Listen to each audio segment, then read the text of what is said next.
Selamat kepada Joe Biden sebagai POTUS. Sehubungan dengan jabatan strategis dan penting tersebut, kita harus baca dan antisipasi apa yang dilakukan dalam masa jabatannya setelah menjadi Presiden Amerika ke-46 semenjak dilantik nanti 20 Januari 2021.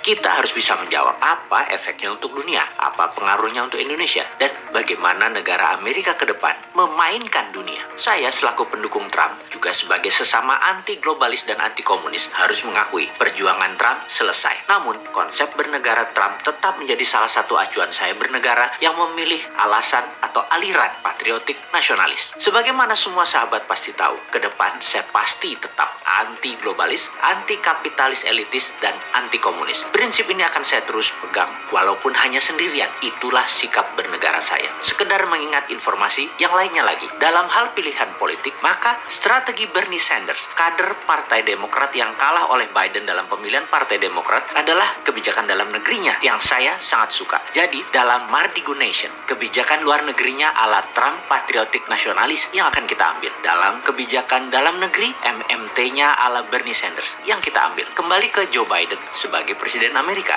Maka, seperti halnya manusia yang punya pengalaman bernegara yang panjang, jabatan strategis itu bukan menteri yang akan dipilih dahulu, tetapi jabatan siapa pemimpin lembaga intelijen dan pertahanan seperti NSC, FBI, DIA, dan CIA. Maka, jabatan Direktur CIA menggantikan Gina Haspel adalah orang Joe Biden, yang saya perkirakan adalah Michael Morell, yang saat ini adalah Wakil Direktur CIA. Dia adalah orang lama yang sangat loyal kepada Clinton, Obama, juga Biden. Kita lompat sebentar untuk mengingat, ada sebuah undang-undang yang dibuat oleh Partai Demokrat zaman Obama yang dikawal oleh beliau dulu dan timnya, yang harus kita awasi dari sisi Indonesia. Adalah mereka mengusulkan Undang-Undang Foreign Relation Authorization Act yang spesifik membahas tentang Papua. Hati-hati, ini buat Indonesia. Lalu, gerakan CIA zaman Michael Morell waktu masih muda adalah mendukung gerakan Kosovo Liberation Army yang kemudian mendirikan sebuah negara baru. Sekali lagi, hati-hati dengan demokratnya Amerika. Pak SBY sudah merasakan dengan banyaknya bom meletus waktu itu,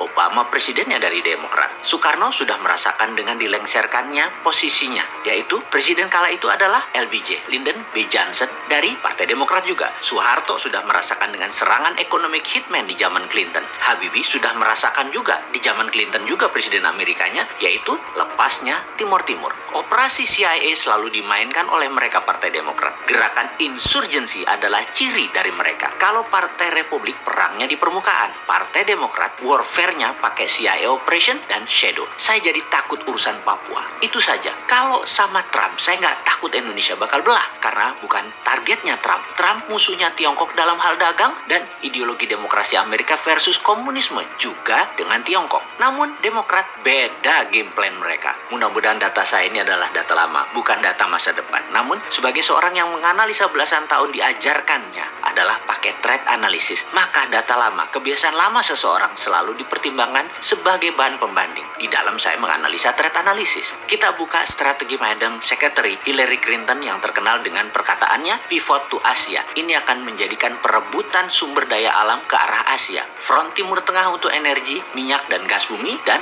Asia Tenggara untuk sumber daya alam mineral seperti baterai dan lain sebagainya. Maka apa yang Tiongkok lakukan di Indonesia akan juga diikuti oleh Amerika, di mana zaman Trump ground floor-nya adalah di negara masing-masing. Tiongkok, Amerika dengan perang dagang. Zaman Biden yang diperebutkan adalah sumber daya alam yang ground floor-nya bisa-bisa negara penghasil. Perangnya kalau minyak bumi, ya dar-der-dornya di Timur Tengah. Maka sumber daya alam mineral, non-fossil oil, jangan-jangan dar-der-dornya di Indonesia. Ini harus distrategikan. Ini harus dibuat counter insurgensinya. Cara tekan Indonesia, yaitu dengan Papua dan GAM dimainkan lagi oleh mereka. Ini cara klasik Demokrat. Sehubungan dengan hal ini, sengaja kita buka ke publik informasi seperti ini agar bernegara kita bisa melihat sisi lain, sisi ancaman. Jadi, wahai pejabat, pastikan kebijakan Anda menguntungkan rakyat dan membuat negara Indonesia selalu utuh. Hati-hati dengan shadow-nya Biden, Partai Demokrat tersebut. Jangan sampai pada bingung terus nanti minta Bosman jadi wamennya Menhan. Kan ora cocok, Cak.